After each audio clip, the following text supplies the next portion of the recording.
They play here while our children are murdered. This is atrocious. While we're dying in the neighborhood, all these good white people, they get to eat, they get to have comfort. We stop a lot of violence from coming down here to even affect these individuals.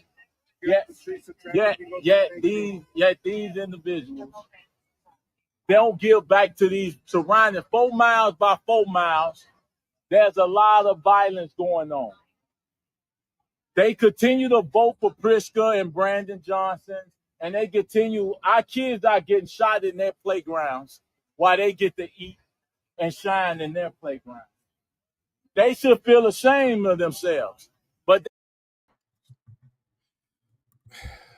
Sir, disrespectfully, go fuck yourself.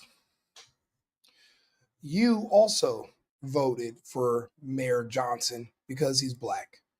You voted for J.C. Pritzker because you thought that he was going to, I guess, buy your black vote with a bunch of promises. He would come to your hood. He would eat barbecue with you fuckers. And you thought he was going, I don't know what you thought, but I think not thinking is the biggest problem you have. I'm going to continue to play this video, but I'm still waiting to find out what the fuck you are doing here. You don't live over here. We are not your people. We are Americans. We live in what we call American society. You are black. You're an African American, a different country, a different world, a different dimension. You live in a different universe than the rest of us. Our two societies have never been able to mix. We will never be able to coexist. That's why we live here, you live there. Your problems are yours alone.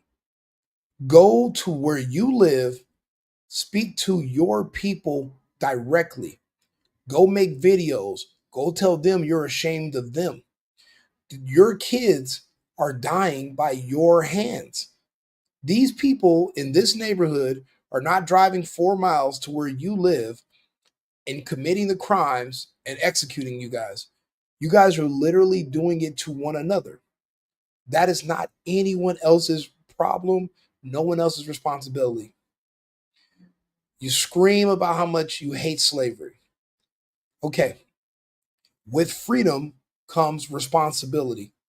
You can't say you don't want to be property of the state, but then scream at the top of your lungs for the state to come and solve your problems.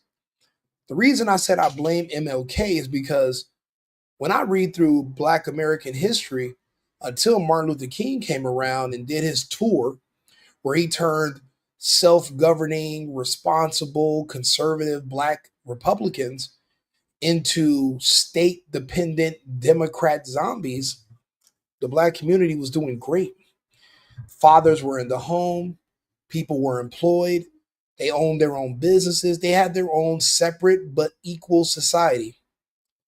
However, people like MLK pushed the notion, and he kind of, in a way, he fed into their insecurities about how they look. Wherever you go around the world, black people feel that the beauty standard is white. They have no idea that you create your own beauty standard internally.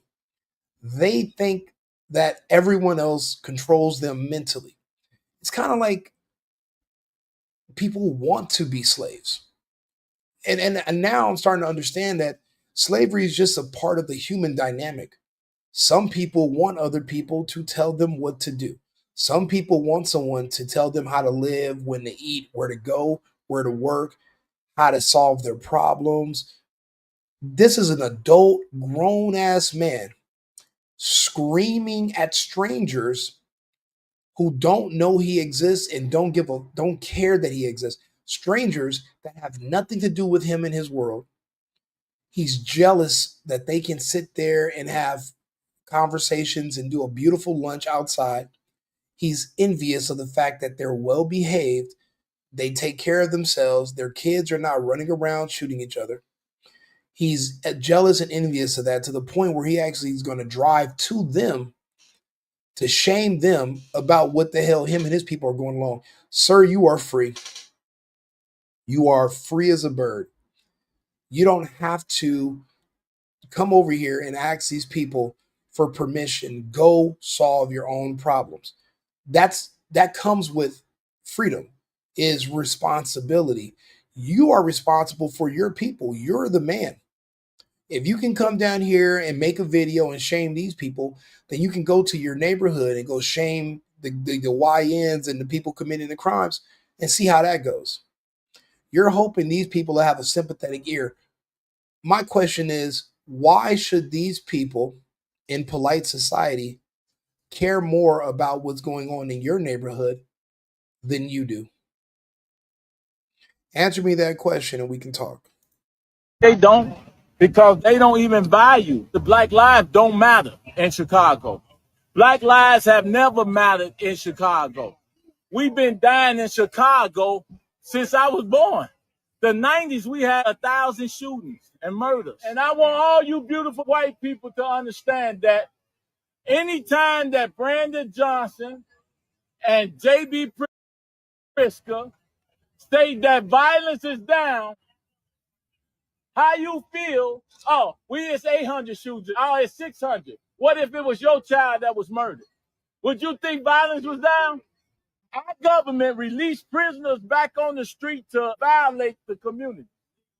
They give billions of our money to non-citizens. There's always resources to lock you up, but there's never resources to help the citizens get on their feet, to give them job training, to give. Sir, we have schools for a reason. Whose fault is it that when you and your people went to school, you decided to fuck around and not to learn? You decided to go to an HBCU to become an activist instead of going to a trade school to become a plumber. Whose fault is that? Again, you have freedom, you have autonomy. Your decisions are yours to make alone. Your life decisions are yours to make alone. Your life decisions have nothing to do with Brandon Johnson or JD Prisker.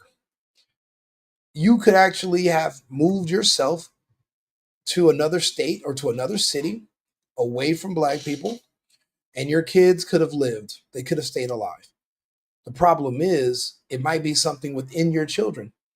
Maybe your children are the problem. That's nothing to do with white people. That's nothing to do with Johnson or Prisker. You pretend you're like a fake Trump supporter. He's saying everything except, please, Donald Trump, whoop it out and let me hold it, and you come save us from each other. It's crazy. I'm looking at the news right now. I have like 5 other lives to do today. I was just on 3 panels. And then they invited me on these panels on TikTok. I speak for about 3 minutes of just straight honesty. And then magically, the black people on the panel are saying, well, he's not black, kick him off. But you guys are coming down here begging us for help. I do have an opinion.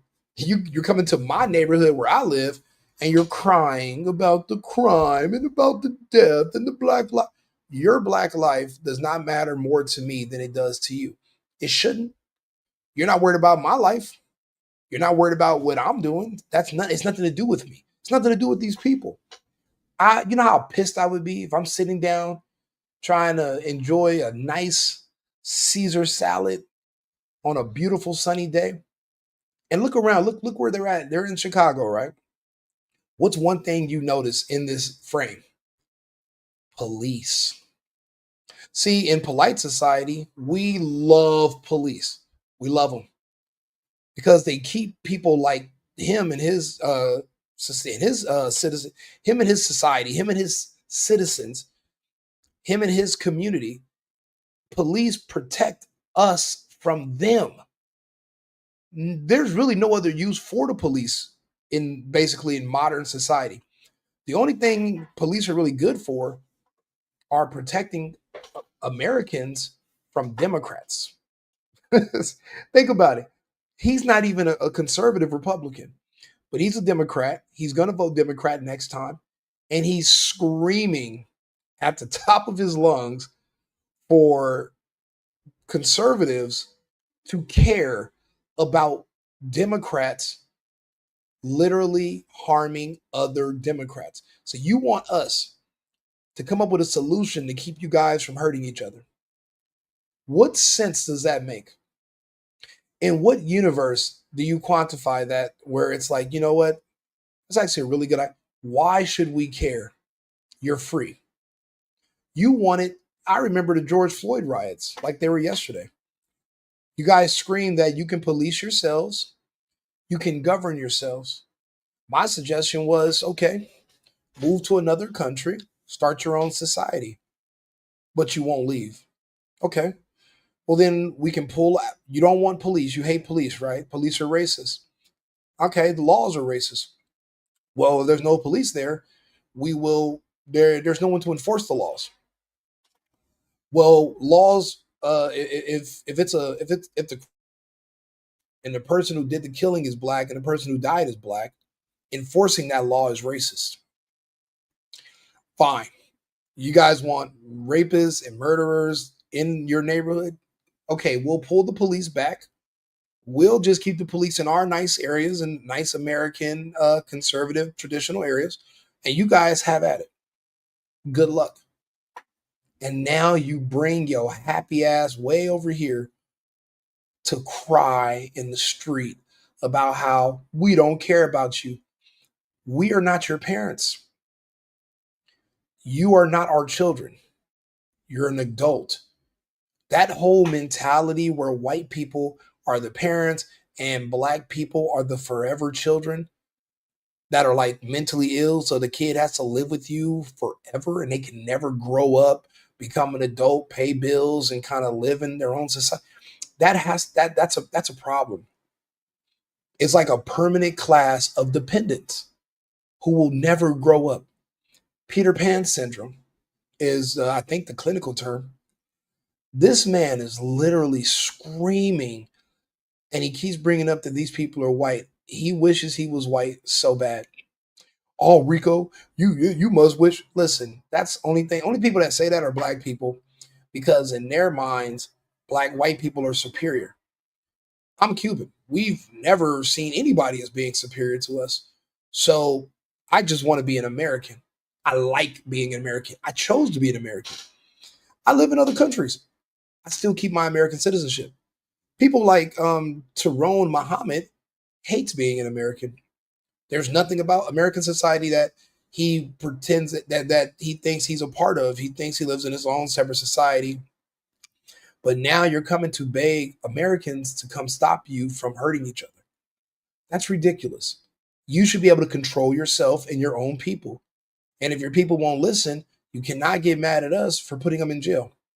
Oh, we stopped the crime from coming down here. No, you don't. We have police that stop the crime from coming over here. And we don't really stop it.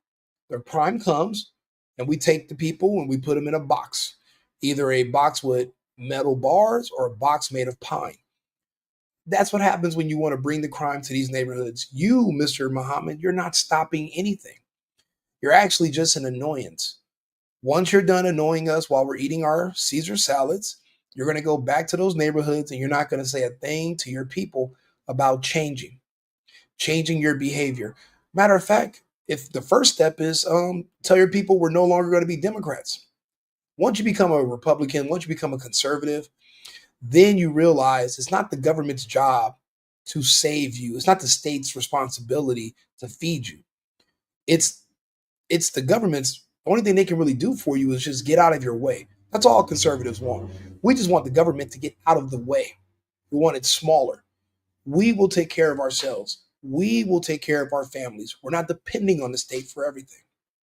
But when you have a class of people that are basically permanent dependents, you're never going to have a stable society. And this society's been unstable since the Civil War. And it's getting worse, surprisingly.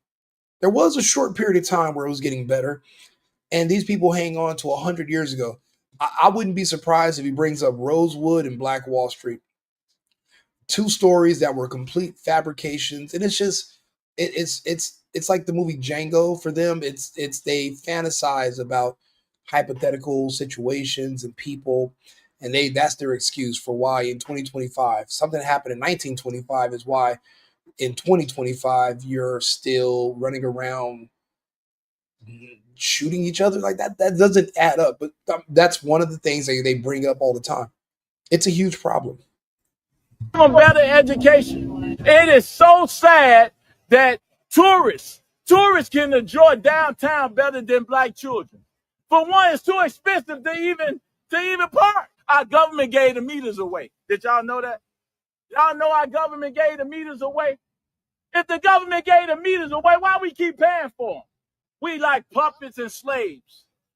We all puppets and slaves. And we keep allowing these elected officials to keep violating us. And we keep voting hook, line, and sinker. They gonna blame everything on the police. They gonna blame everything on the police. I got news for you, black people. It's not the police job to fix our kids. It's not the police job to fix your boyfriend. It's not the police job to stop black children and black men from robbing white people. And this is the reason why nobody takes these black activists seriously. He's literally a walking contradiction. 2 minutes ago, it was, oh, these beautiful white people, they don't care about. And then, oh, well, they're going to blame the police. Apparently, who's the police for white? So you go from not blaming white people to blaming white. When are you going to bring up anything about personal responsibility? Let's finish. Let's continue the video. If you're in the audience, just type the word personal responsibility, and let's wait until. Let me know which minute marker he starts to speak about personal responsibility. Let's see if that actually comes up. They should be robbed because they turn a deaf ear on what's going on in these communities. The kids that's robbing them are only doing their job. They're only working and doing their job. That's a job. Violence needs a job. If you don't want to be robbed,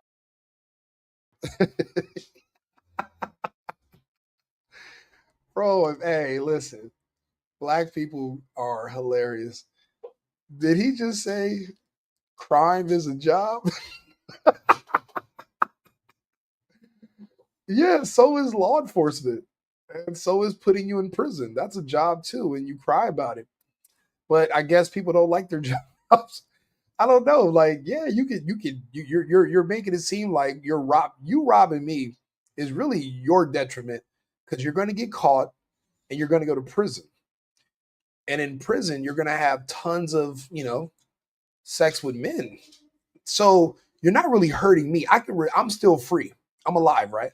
I can replace the watch. I can replace the cell phone. I can replace a little bit of cash. You're going to jail. I'm out here free. This guy right here does not, he's been living in this country his whole life. The reason I can assume that is because it sounds like he speaks broken English. So he's not even really the most articulate person. I doubt he speaks any other languages. You've been here your entire life, sir, and you still don't understand how the system works. You still don't understand how to excel, how to be a part of it. Really, the only thing you have to do is just not break the law. Why is that so hard for certain people? Everybody else can figure out a way to kind of get around pulling out weapons and robbing people. This is all he can talk about that they can do. Robbing and killing. This even he agrees.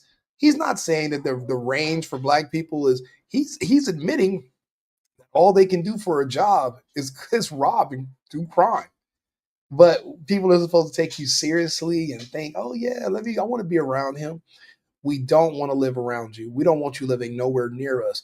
We work every day, 40 hours a week or more, just so that we can afford to live as far away from you and have our children as far away from you and your children as possible because you're dangerous. This guy is literally speaking about in a roundabout way. If you listen to what he's saying, he's admitting, yeah, we're too dangerous to even be around ourselves. And this is bad that you guys have the choice to not be around us because we don't. We're stuck with each other. Yeah, that's what he's admitting. Of course, I'm not going to want to live around you guys. What are you crazy? And he wants you to feel bad about it while you're eating your salad. This guy is insane. Give violence a job. We have none of that with our elected officials. They are 501c pimp in our communities. These 501c3s, we have churches, 50,000 churches in Chicago. Catholic, Protestant, Methodist, Judaism. We got all these synagogues and mosques, yet we got all this violence in Chicago. That's a problem. No, sir, we do not have a bunch of violence in Chicago. We really only have violence around the country when it comes to black people. Any black city, think about it. I'm about to do another live in a few minutes after this. There was two shootings where people were two mass shootings at historically black colleges where the shooters were black kids. No one wants to talk about the black mass shooters or the black school shooters, but they're there. And it just happened over the weekend. Everyone's saying we need to send the military. Let's be real. The military, they need to send the military. They're basically saying we need you to send the military to anywhere where there's a population more than 3 black people. And then that way they won't kill each other because daddy military or daddy Trump's going to send people in there to police them on an individual basis. Trump cleaned up DC. I'm looking at black people saying, oh, it's never been this nice in Memphis. It's so safe today. My kids can play outside. So you mean to tell me we need the military in every place that has any amount of black people just to keep them from killing each other? But you want to come here and pretend that it's the governor and the bro. This is only Chicago. The problem is the black areas around the whole country. People are literally being slimed every single day. And the only time that the murders stop is when you send in stormtroopers. You know what? Fuck the rebellion. If that's what it takes to keep these people alive so that they can actually become productive members of society, then the stormtroopers should stay. Not having stormtroopers, all they do is die every day, and then you create people like Tyrone Muhammad that want to come down here and bother people like me when I'm trying to have my nice fucking lunch.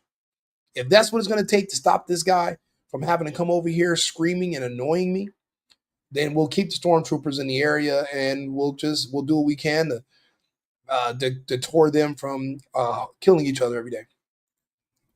That's the problem. And we need to fix that. And y'all got to contribute to that too. Y'all got a problem. We can't sit here and eat until we kick your dough in and rob you. You've been victim of home invasion or your children are murdered. Then you got something to say. So all he can think of. So basically, he's now threatening people who are just trying to enjoy their lunch in the weather.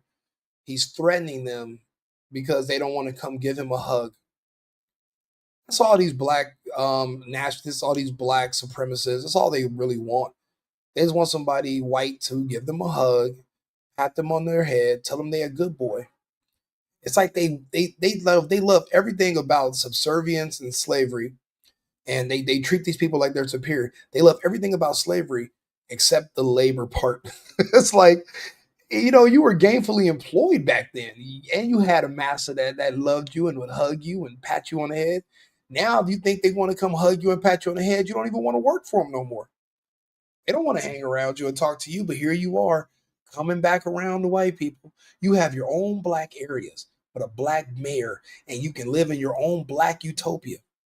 But here you are dragging yourself back around white people.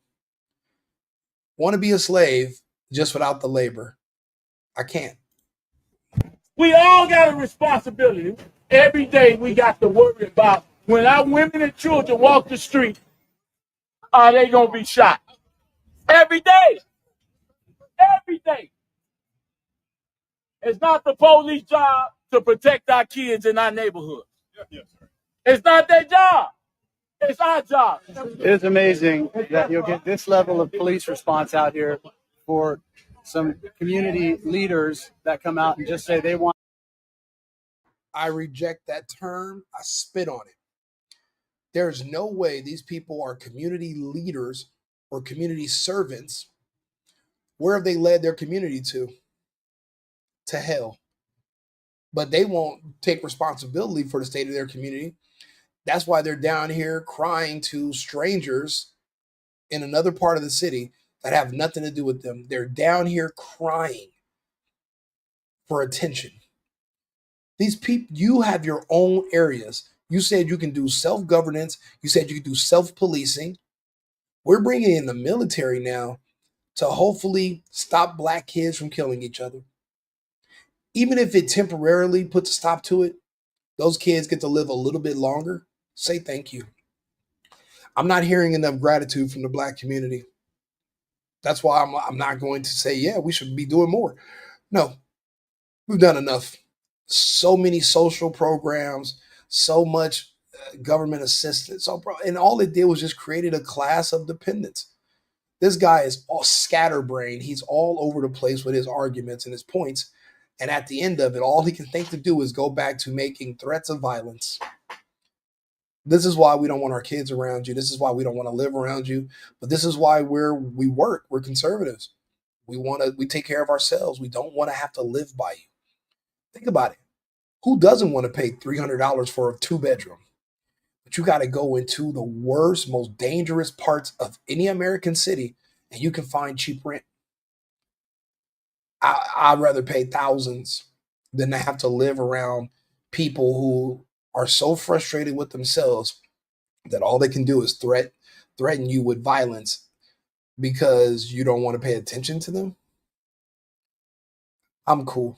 I'll just pay the money. But if we can ever do something about that, us conservatives will be more than happy to go down there and take cheap rent and clean these neighborhoods up. But we got to get rid of the element. But I'll be honest, if it wasn't a bunch of people like this guy in those neighborhoods, the rent wouldn't be that low anyway. It would be more expensive. It'd be worth more. Don't get me wrong. A lot of these black neighborhoods are in prime real estate. I'm from California. Inglewood is right next to the airport, 2 miles, 3 miles from the beach. But I got to pay 3 times as much as I would pay in Inglewood just to live somewhere safe in Westchester because it's full of people like this that are dangerous. But Rico, why do you call him dangerous? The dude just fucking said we should rob you and do home invasion if you don't pay. They admit to being violent. They admit to being dangerous. What do you mean? I'm not calling them dangerous. They're calling themselves dangerous. I repeat it. I look at the behavior. I look at the numbers. No one's making up anything. No one's lying on these people. They're not lying to themselves. Just, some people just don't like mirrors. They don't like their reflection. That's not our fault. It's theirs. Want to protect their own community while they've been abandoned by Pritzker and Johnson and the Democrats for decades. You got Pritzker. All right. Well, then I guess this is the end of the video. As soon as somebody white jumps in and wants to basically translate for the blacks, even though we all speak English, right? We don't need a translator. But here goes the white savior trying to see how he can get these blacks to convert over to being conservatives and Republicans. It's never going to happen. To be one of us requires personal responsibility and accountability. This community is allergic to personal responsibility. It's not a part of their culture. So we listened to Tyrone Muhammad, and now we have the white savior translator, and we don't need to hear him because it's pointless. The only thing is basically the needle will not be moved. No one's going to make there's nothing groundbreaking here. There's no aha moments like, wait a minute, maybe we are the problem. No one's going to have enough self-awareness to admit that. So this was basically, you just annoyed me during my lunch with my wife on a Sunday. You just annoyed me for no reason. Fuck you. Like and subscribe, share the video, whether you agree or not. Leave me some comments. I'm on 8 different platforms right now. I think we hit 2,500 followers on the single boyfriend page today. I really do appreciate the support. The Cash App is $ the single boyfriend. If you want to buy me a coffee or make a donation, I appreciate it. We got some other stories to do today about these HBCU shootings. I mean, what's to say that hasn't already been said? But you know what? If this horse is just gonna lay here, we'll just beat the hell out of it, even though it's already dead. We'll just keep beating it. I mean, fine. I mean, I guess I'm here to report on the news. Everything doesn't have to be earth shattering. Some things you just haven't heard, and I'll read it to you and talk to you about it. So I'll be back shortly with another live, and then I'm going to take a lunch, and hopefully Tyrone Muhammad doesn't find me and start to talk my ear off about his bullshit in his community. So like and subscribe, Right Wing Rico, the single boyfriend. I'll be back shortly with another live. Thank you for tuning in. I've been needing to find a new apartment, which has not been easy with credit as bad as mine. Luckily, I found cosigning.com. They connected me with a cosigner who helped me get my dream apartment for me and my dog. I just paid a small fee and was able to move in fast. Get the cosigner you need for the apartment you want. Check out cosigning.com today.